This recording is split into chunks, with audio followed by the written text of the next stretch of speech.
So welcome to today's video. So I've just come back from training legs and crushed a session doing front squats, as you'll see on the screen now. Now, this prompted me to think, what's the big thing that makes a big difference in terms of leg training is ankle mobility and having the ability to actually dorsiflex your foot correctly. Now, I'm incredibly flat-footed, which has caused me a huge amount of problems. However, I found some awesome tips and tricks which allow a way to work around some of these issues. A lot of these things come from what's called Plantar Fasciitis, which is where you essentially have the muscles underneath the foot are basically too tight and the fascia is too tight. Now essentially, if I get my foot up, you have the fascia that runs down and also across, and I'm going to show you two very simple ways now in which you can release those, which will help. Firstly, it's a very easy way to release the tissue there to improve ankle mobility, and we're going to go through a couple of other drills which is an absolute game changer for anyone with foot dysfunction, which is ultimately going to lead to knee problem and hip pain also. So now our objective is to release the sole of our foot. So we're going to release the tissue here and across. So the first thing we're going to use, this is like a jazzy roller, which we're going to roll underneath our foot, and we're going to use that to break up all of the fascia and tissue under there, which I'm going to show you now. It's rolling through the muscles underneath our foot, and that's going to help massively to release everything out. What we also want to do is the outside of our foot here is very, very important to release. So you can use like the sharp edges and really try and grind through that tissue there. So that's super, super very effective. So that's part one of the release done. Now what we're going to do is focus on the calf and actually some of the tissue that connects in here through the Achilles and the fascia there. So we have a lot of junctions in terms of where your Achilles inserts into your calf. So we're going to go through releasing those now using this very kind little peanut object here, which is essentially two lacrosse balls stuck together. What we're going to do is we're going to put our Achilles almost at the bottom of our calf in that gap. So we're now putting pressure here. So what I'm going to do is I'm going to take my opposite leg, put it on top, as seen here. You just want to keep rolling and grinding through your lower calf there. So this is releasing out obviously the back side of the calf, which has a big impact on foot mobility if you're very, very tight there, because you won't be able to get your knees forward when you try and squat or do anything like that. So I would suggest probably going through this for 30 seconds to 60 seconds and really try and put as much force down through that as you want.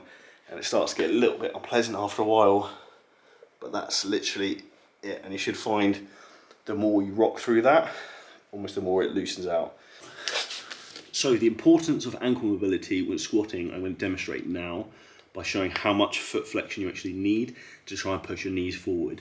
If you can't push your knees forward when you're squatting, it means you're going to end up loading your lower back and your hips way too much.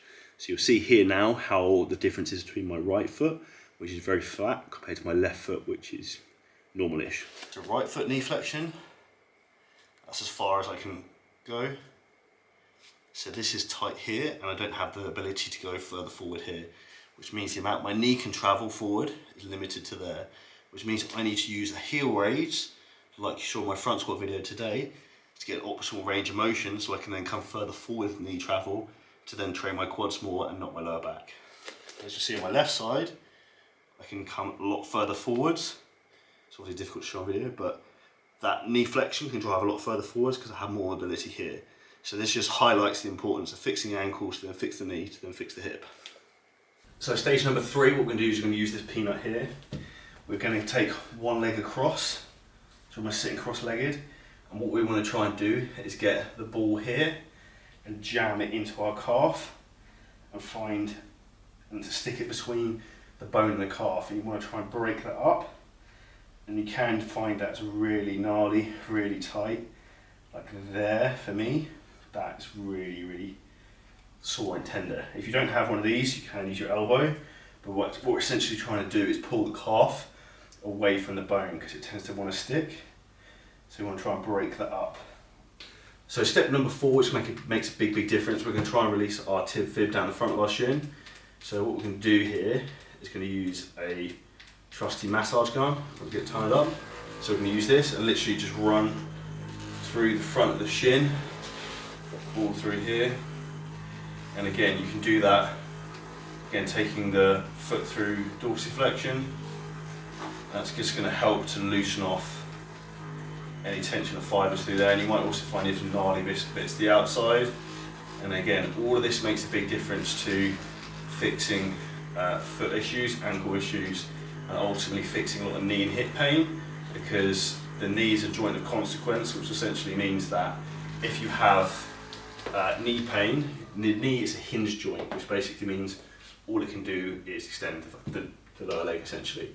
So if you're having pain in your knee, the reality is that knee pain has been caused from most likely the foot or from the hip, but in like 99% of instances it's going to be coming from the foot. So that's step number 4, is using a massage gun on the tib fib. So lastly, what we're going to be doing here is doing a form of P&F stretch on our calf. So what we would be doing is we're going to get a strong band. You can use any band you want. This is a double green band, and then what we're going to do, actually you only need to put it one way around, so literally depending on the length of the band you can twist it, and we're essentially going to pull our foot through. So we're taking a force stretch through our foot, so we're going to hold that for 5 seconds and then push against the band, hold the contracted position and relax, and then then instantly you can see the range of motion of my ankle was improved. And this is what's called a P&F stretch, and it works on manipulating the Golgi tendons and allowing the muscles to stretch, relax, push forward into the band, actively contract.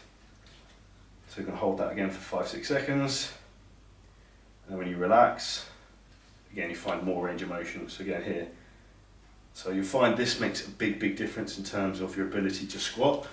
Okay, so now to finish up this video, the last thing we're going to talk about, which is very obviously important in terms of foot function, is footwear. So the biggest mistake you can make when it comes to working out is wearing inappropriate footwear, and I see it all the time, in particular with leg training, and particularly if you have any issues with flat feet or any knee or hip problems. So what we want to be looking for is shoes that have a flat sole and a hard sole. And a hard sole, the fact that we can actually feel, I'm just going to get my foot on screen, we can put all our force through our heel, under our big toe, on the outside of our foot.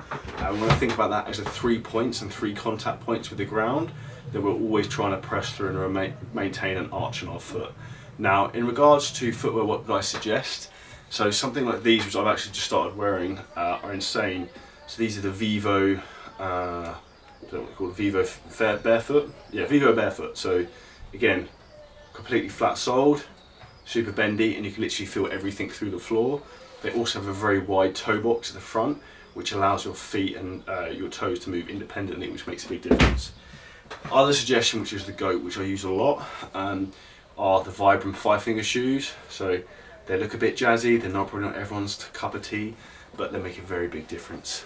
If you want a bit more of a cooler kid and not down with the geeky training shoes, I would suggest checking out something like CALVES, which have a solid flat sole and work very well as well. So I hope this video was helpful, insightful, helps you optimize your training further. Make sure you smash the like button, hit subscribe, drop us a comment with any questions, I'll get straight back to you, and we'll see you in the next video.